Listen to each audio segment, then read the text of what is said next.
पावन कथा भागवत रूपी रस में हम लोग अवगाहन करें। कल की पावन कथा में आप लोगों ने श्रवण किया कि भगवान ने इंद्र का मान मर्दन के लिए, क्योंकि इंद्र को अहंकार हो गया था कि मैं ही अगर बारिश करूंगा तभी बारिश होगी, वर्षा होगी, अन्न होगा, तो इस मान मर्दन को भगवान ने गिरिराज को उठा करके इंद्र का मान मर्दन किया। इंद्र बड़े लज्जित हुए। तो सारे ब्रजवासियों ने कहा, कन्हैया तुम्हारे पास इतना बल कहां से आ गया जो तुमने अकेले ही 7 कोस के गिरिराज को, और अभी तुम्हारे 7 वर्ष की अवस्था है, 7 दिन और 7 रात्रि पर्यंत आपने कैसे उठा लिया गिरिराज को? कन्हैया ने बड़ा सुंदर उत्तर दिया। कहा करे सखाओ, मैंने एक मंत्र सिद्ध किया है।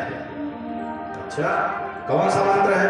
कहा कि गुरु जी ने उस मंत्र को हमें सिद्ध कराया है कि मैं जब उस मंत्र का जप करता हूं तो जितने ब्रजवासी हैं सबका थोड़ा थोड़ा बल हमारे अंदर चला जाता है। तो जब सारे ब्रजवासियों का उस मंत्र के प्रभाव से बल हमारे अंदर प्रविष्ट हो गया तो मैं तो गिरिराज क्या पूरे संसार को भी उठा सकता हूं। तब उस ग्वाल सखावन का कि बात नहीं है, तभी हम लोगों को लग रहा था कि हम लोगों को आजकल 1-2 महीना से चक्कर क्यों आ रहा है। सारा शक्ति तो तुम ही हमारा खींच रहे हो, इसलिए हम लोगों को चक्कर आ रहा है आज 1-2 महीना से। तो भगवान ने 7 दिन 7 रात्रि पर्यंत गिरिराज को धारण किया। इसलिए जब गिरिराज को पुनः अपने स्थान पर स्थापित किया तो माता का नियम था कि 8 प्रहर में भगवान को कुछ न कुछ भोग लगाती थी, खिलाती थी। तो 7 दिन 7 रात्रि तक भगवान ने जो भोजन नहीं किया था, कुछ फलाहार वगैरह नहीं लिए थे, तो उसी को मिला करके 7 दिन और 8 प्रहर का भोजन या फलाहार या माखन मिश्री जो भी समझ, कुल मिला करके 8 सते 56। 8 सते 56। तो कहा कि इसीलिए 56 प्रकार का भगवान को भोग लगाया जाता है। त्रिकूट माने गिरिराज की जब पूजा होती है तो 56 प्रकार का भगवान को 8 दिन का जोड़ करके 7 दिन का वो पूरा कि महाराज जितना दिन में आपने कोई अन्न ग्रहण नहीं किया, कोई फल ग्रहण नहीं किया, इसलिए एक ही बार में 56 प्रकार का भोग भगवान को। यही 56 प्रकार के भोग का रहस्य है। बोले वृंदावन बिहारी लाल की जय। भगवान ने इंद्र मौका देखने लगे कि कब मौका मिले और एकांत में जाकर के, क्योंकि सारे ब्रजवासियों के सामने मैं जाऊंगा तो हमारी बड़ा बेइज्जती होगी, इसलिए एकांत खोजने लगे और सोचे कि भगवान इस समय नाराज भी होंगे, इसलिए कामधेनु गाय को साथ में लेकर के इंद्र आए कि ताकि अगर नाराज भी हो तो पहले गाय को सामने कर दूंगा तो गाय को लेकर के भगवान का क्रोध शांत हो जाए। तो कामधेनु को साथ में लेकर के इंद्र जब पधारे, गिरिराज के तलहटी भगवान विचरण कर रहे एकांत में, एकांत देख करके इंद्र जी आए और हाथ जोड़ करके भगवान से प्रार्थना किया, सरकार मैं आपकी महिमा को नहीं समझ पाया प्रभु।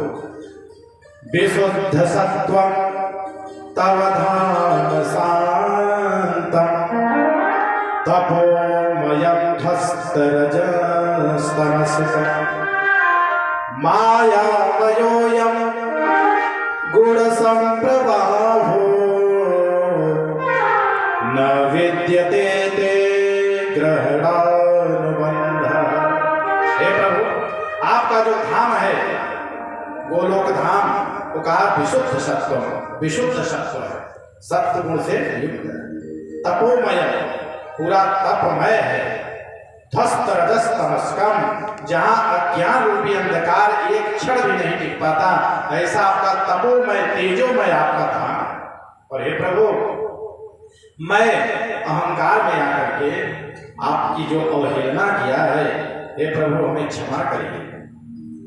और प्रभु पिता गुरुस्त्वं जगतामधीशो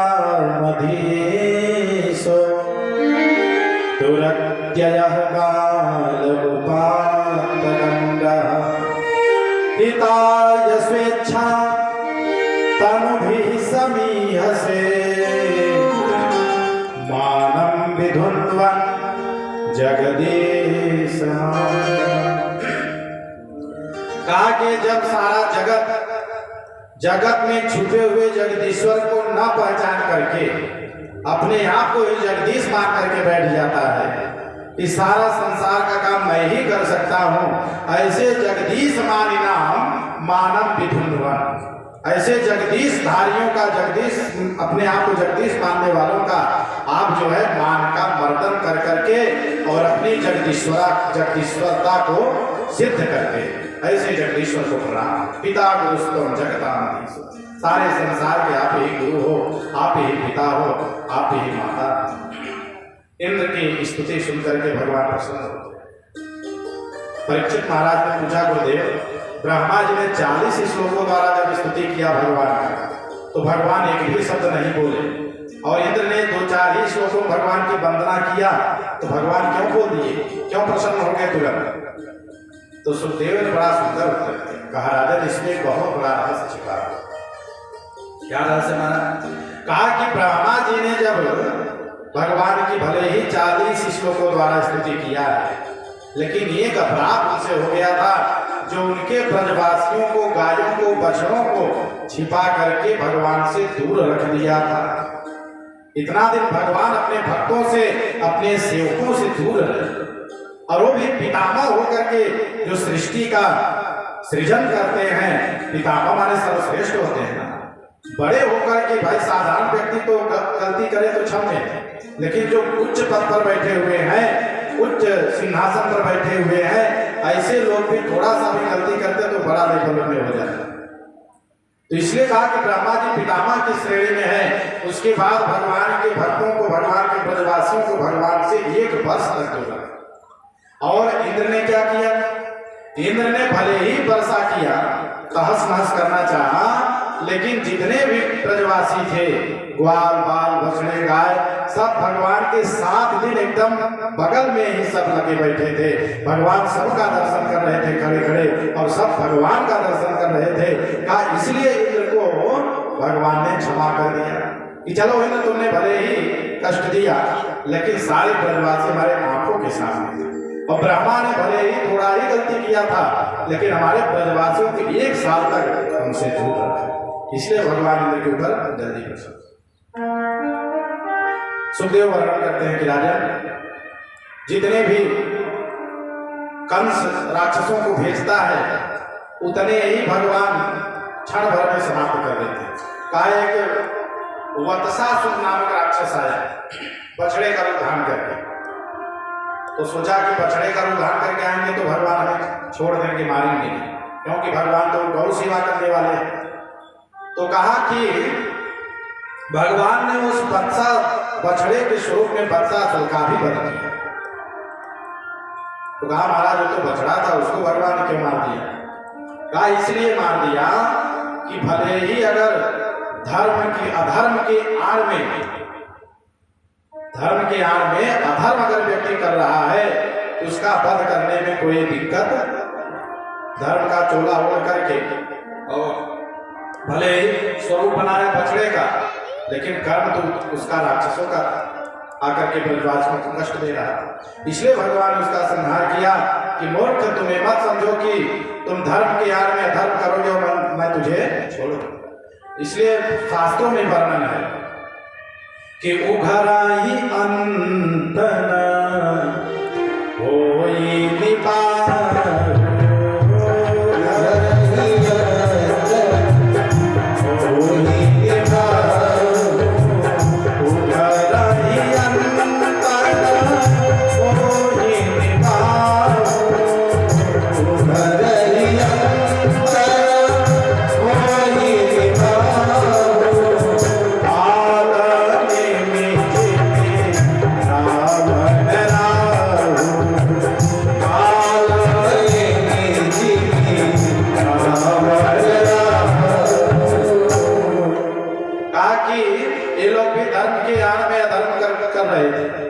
कालनेमी भी राक्षस था, लेकिन सोने का मृग बन गया माया से।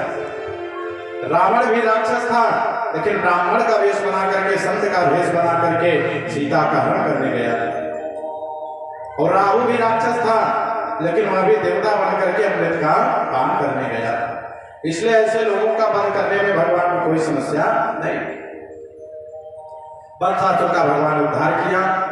आगे चल करके भगवान वृंदावन के पावन भूमि पर विचरण कर रहे हैं, बंसी बजा रहे हैं। इति वेरुरवं राजन सर्वभूत मनोहरम। भगवान ने एक बार बंसी बजाया तो सर्वभूत मनोहर, जितने भी वृंदावन ब्रजवासी थे सबको सुनकर के बड़ा सुंदर लगा और सब गोपियां मिलकर के भगवान के बंसी की प्रशंसा करने लगे। धन्येयमत्य धरणी त्रिणुभिरुधस्तत्। कहा कि आज वृंदावन की धरती बड़ा पवित्र हो गई कि भगवान का चरण कमल इस पर विचरण कर रहा था। और ये बांसुरी धन्य है कि जो हमेशा श्याम सुंदर के अधराधर पर विराजमान है। श्याम सुंदर हमेशा अपने मुख में लेकर के उसमें नाग चला रहे हैं। ये बंसी भी धन्य है। और ये बंसी जहां से उत्पन्न हुई है वो बांस की कोठी भी धन्य है, जिस कोठी से बंसी निकली हुई है और भगवान श्याम सुंदर के अधराधर पर विराजमान। खूब प्रशंसा किया है। अंत में कहा कि प्रायो बतां गपिहगा मुनयो वनेस्मिन्। कहा जितने भी वृंदावन में वृक्ष हैं, पशु हैं, पक्षी हैं, ये सब कोई न कोई महात्मा है, कोई देवता है, कोई ऋषि है, कोई मंत्र है, जो नाना प्रकार के रूप बना करके सब वृंदावन में विचरण कर रहे हैं। सुखदेव आगे की कथा का वर्णन करते हुए कहते कि राजन, हेमंते प्रथमे मासी नंद प्रज कुमारिकाः चेरुर्हविष्यन् भुञ्जाना कात्यायन्यर्चना व्रत। कहा कि हेमंते प्रथमे मासी, हेमंत ऋतु का जो पहला महीना है जिसको अगहन कहते हैं, क्योंकि कुआर और कार्तिक ये शरद ऋतु है और अगहन और पौष ये जो है हेमंत ऋतु। तो कहा हेमंत ऋतु का जो पहला महीना है अगहन, अगहन में सारी गोपियां प्रातः काल ब्रह्म मुहूर्त में उठ करके और यमुना जी के पावन तट पर जाकर के यमुना जी में खूब बढ़िया सुंदर स्नान करती है। स्नान करने के बाद बालूमयी प्रतिमा बना करके, बालू की मूर्ति बना करके और उसी में आदि शक्ति जगत जननी माता कात्यायनी का ध्यान करते हुए और व्रत करती हैं, पूजा करती हैं और माँ कात्यायनी से प्रार्थना करती हैं कि माँ कात्यायनी महामाये महायोगिन्यधीश्वरी नंद गोप सुतम देवे पतिम में गुरुते नमः। हाथ जोड़ करके माता से प्रार्थना करती कि हे कात्यायनी मैया, आप योगियों के भी योगी हैं, श्रेष्ठ हैं, योगेश्वरी हैं। जे नंद का जो छोरा है नंद गोप सुतम देवी पति में गुरुते नमः, उनको अपने पति के रूप में अब प्राप्त करा। कहा कि कात्यायनी देवी का बड़ा सिद्ध मंत्र है। वर्णन आता है जिस कन्या का विवाह में विलंब हो रहा है, बैठते बैठते बिगड़ जा रहा है, तो कहा कि इस मंत्र का 41,000 का पुरस्चरण होता है। पान खाते हुए इस मंत्र का जप करना होता है और इस मंत्र का विधिवत जो जप कर लेता है तो कहा कि सुंदर वर जो है उसको प्राप्त हो जाता है। तो इसी मंत्र का गोपियों ने बड़ा सुंदर जब जप किया है, 1 महीना जब व्यतीत हो गया नियम करते करते, तो भगवान ने चीर हरण के माध्यम से गोपियों का जो अज्ञान था उसको भगवान ने हरण किया और कहा देवियों न मैया वेशित धिया कामः कामाय नेष्यते भर्जिता क्वथिता धाना प्रायो बीजाय नेष्यते। भगवान ने अपने ग्वाल वालों को साथ में ले जाकर के और गोपियों ने जो वस्त्र रखा था बाहर तट पर उसको ले जाकर के कदम के डालियों पर लटका दिए। गोपियां स्नान करके जब निवृत्त हुई, देखा वस्त्र सब गायब, इधर उधर दृष्टि घुमा करके देखा तो कोई नहीं दिखा रहे। कदम के वृक्ष पर जब देखा तो भगवान मुस्कुरा रहे हैं अपने ग्वाल बाल सखाओं। गोपियों ने हाथ जोड़कर कहा, प्रभु श्याम सुंदर ते दास्य करवाम तवोदितम देहि वासांसि धर्मज्ञ नोचेत राज्ञे ब्रुवामहे। काहे श्याम सुंदर, हम आपकी दासी हैं और हमारे वासांश हमारे वस्त्र को दे दो। नोचेत राज्ञे ब्रुवामहे, नहीं तो हम लोग जाकर के राजा कंस से शिकायत करेंगे कि आप हम लोगों को कष्ट देते हो। तो सुखदेव ने कहा कि राजन, इसे इस श्लोक से यह पता चलता है कि जितनी भी गोपियां थी वो चारों वर्णों की गोपियां थी, ब्राह्मण, क्षत्रिय, वैश्य और शूद्र। कहा कि जो ब्राह्मण वर्ण की कन्याएं थी उन्होंने कहा देहि वासांसि धर्मज्ञ, क्योंकि ब्राह्मण लोग हमेशा पुण्य पाप धर्म धर्म का दुहाई देते रहते हैं। भैया ऐसे मत करो, नहीं पाप लगेगा, ऐसे करोगे तो पुण्य मिलेगा, ऐसा कार्य करो ताकि धर्म हो अधर्म न हो। तो कहा कि जो ब्राह्मण वर्ण की कन्याओं थी उन्होंने कहा, हे धर्मज्ञ, धर्म की जानने वाले, धर्म की रक्षा करने वाले, देहि वासांसि, हमारा वस्त्र दे दो। और जो वैश्य वर्ण की कन्या थी उन्होंने कहा, प्रभु ते दास्य श्याम सुंदर ते दास्य, कहा कि हम लोग आपकी दासी हैं, जो आप कहेंगे करवाम तवोदितम, आप जो भी हमें आज्ञा करेंगे हम वही करेंगे। कहा जो है बनिया वर्ण की कन्याएं वैश्य, कहा कि बनिया जो होते हैं उनको चाहे चार गाली देकर के बोलिए हमेशा हाँ बोलिए हाँ बोलिए, वो कभी आपका उत्तर नहीं देंगे। उनके सहन करने की क्षमता होती है, इसीलिए धन जो है वैश्य वर्ण के लिए ही रखा गया है, क्योंकि उनके पास जितना धन आएगा उतना और नम्र होते चले जाए। और ब्राह्मण के पास धन आ जाए तब महाराज तो फिर आकाश में उड़ेंगे, सीधा पृथ्वी पर पैर नहीं पड़ेगा। लेकिन बनिया के पास जितना आप बनिया देखेंगे नंबर एक का, उतना ही जो है नंबर होता चला जाए। आप चाहे गाली दीजिए, चाहे डांट जाइए, चाहे कुछ भी बोल दीजिए, वो आपको हमेशा नम्रता पूर्वक मिलेगा। तो वही कहा कि जो वैश्य वर्ण की कन्या थी उन्होंने कहा करवाम तवोदितम, हे प्रभु जो आपकी आज्ञा है हम उसी का पालन करेंगे, हम आपका कोई विरोध नहीं करेंगे।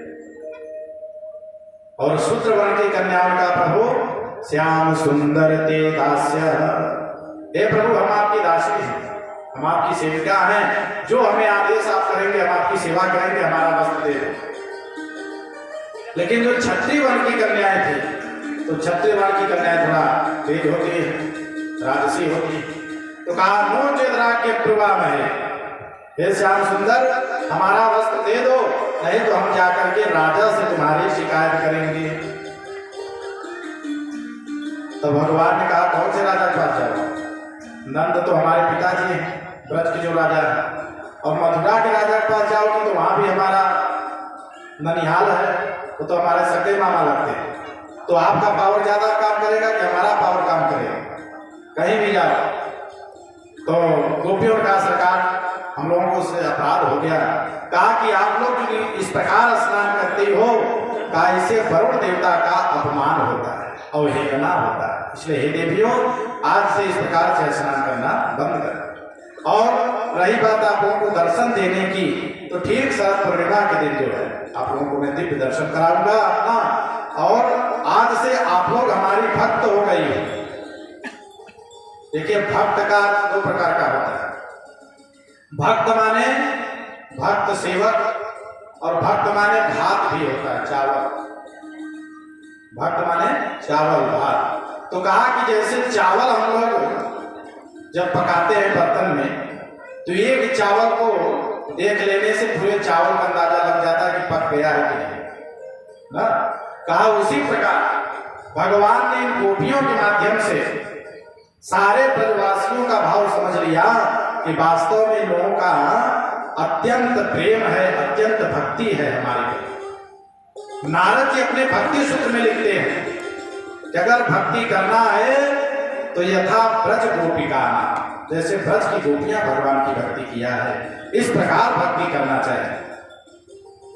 तब जो है भगवान ने कहा कि जिस प्रकार भर्जिता क्वथिता धाना प्रायो बीजाय निश्चिते, कहा कि एक बार धान को भूज दीजिए या उबाल दीजिए तो फिर उसमें जामने की क्षमता जो है समाप्त हो जाए, उर्वरा शक्ति उसमें की समाप्त हो जाए, फिर वो जाम नहीं सकता। उसी प्रकार कहा कि जो एक बार हमारे सम्मुख आ गया, जो हमारे में मन अपना लगा दिया, तना मैया वेशित धिया काम कामाय निश्यते, का फिर उसकी समस्त कामनाएं जो है समाप्त हो जाते उसी पके हुए धान के समान। इसलिए हे देवियों, आप पूर्ण काम हो, अब आपकी समस्त कामनाएं समाप्त हो गई है। ठीक शरद पूर्णिमा के दिन मैं आप लोगों को दर्शन करा। सुखदेव जी वर्णन करते हैं कि राजन, यहां से रास पंचाध्याय प्राप्त होता है, जो भागवत का पंच प्राण है। 28 अध्याय से लेकर के 31 अध्याय पंच अध्याय जो है इसको रास पंचाध्याय कहते हैं। कहा महाराज रास क्या है?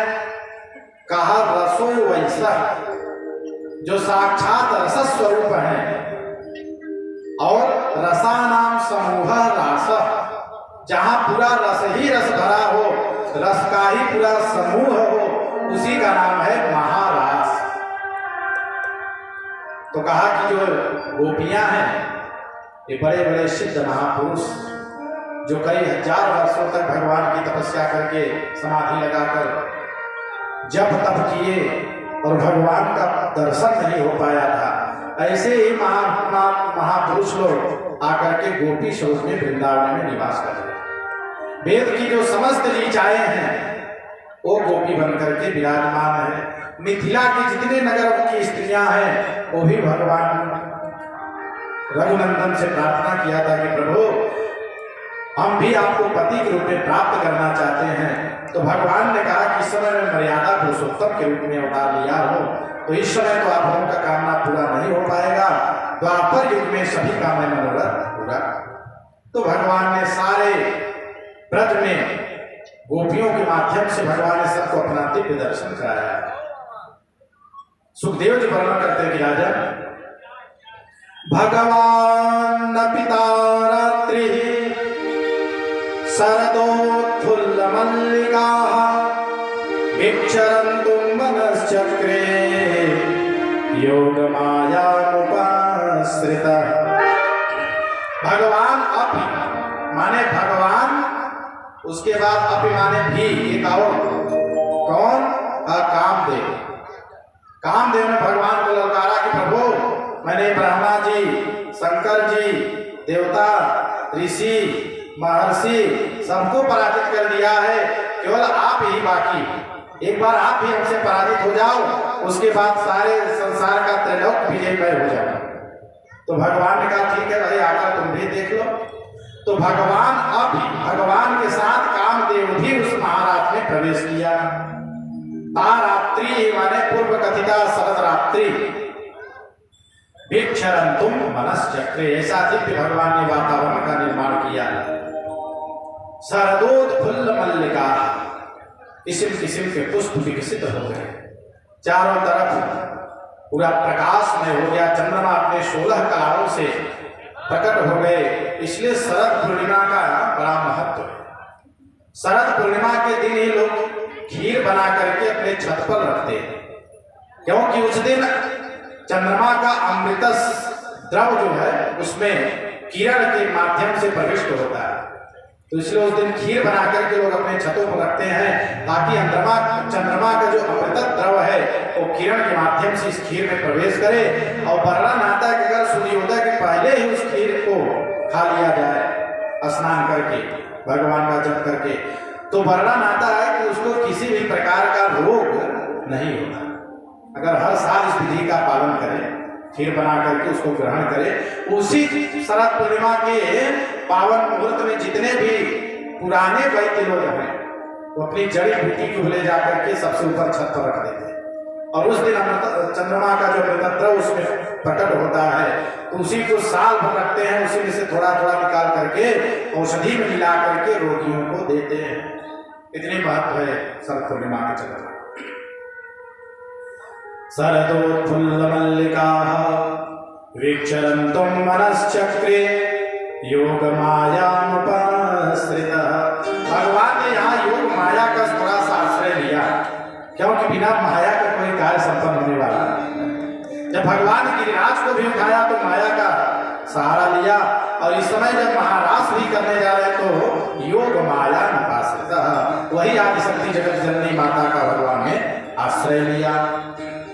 सुखदेव वर्णन करते हैं कि राजन ततो दुराजः ककुभः करैर्मुखं, ततो दुराजः ककुभः करैर्मुखं, राजा विलिम्पन् सर्वेण सन्ते, राजा विलिम्पन् सर्वेण सन्ते, जरेशवेना मोदगाच्युतो मृजन्, जरेशवेना मोदगाच्युतो मृजन्।